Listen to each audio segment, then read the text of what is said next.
If you demolishing the house, you want to have your land cost sort of similar to your construction costs. Let's just say they need to be compatible. Otherwise, I just find in the duplex build, that's normally how it's going to work, because the construction cost needs to reflect what the local buyer wanted to have.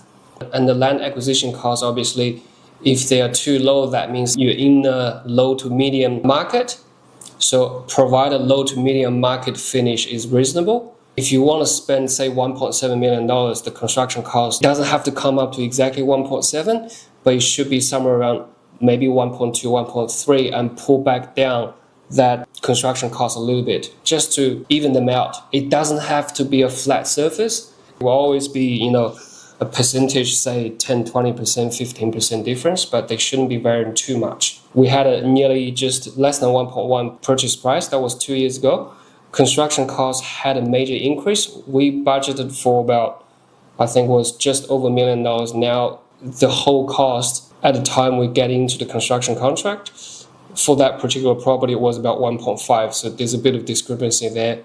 Now I try to just marry up the two, kind of like, if it's $1 million, maybe 1.2, 1.3, don't go over. If it's a 1.5, $1.6 million purchase price, 1.7, 1.8 on the construction is okay.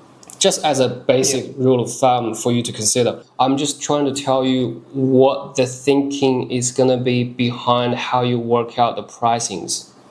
You would think an old house sitting on a separate title should worth more.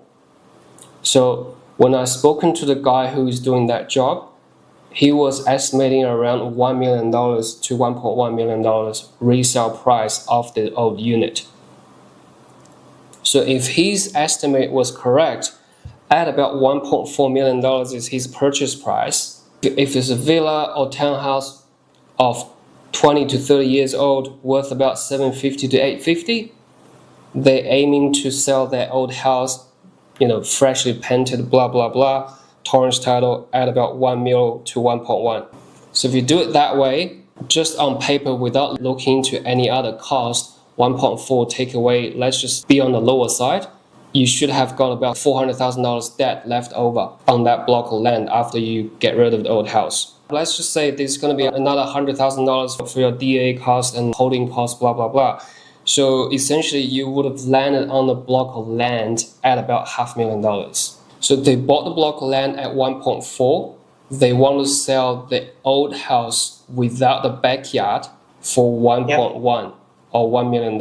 The rental income on the new build would be anything from $1,250 to $1,350 per week, just on the new build. So that's the pricing dynamic about what things will cost on that kind of 1 to 2 lot subdivision setup.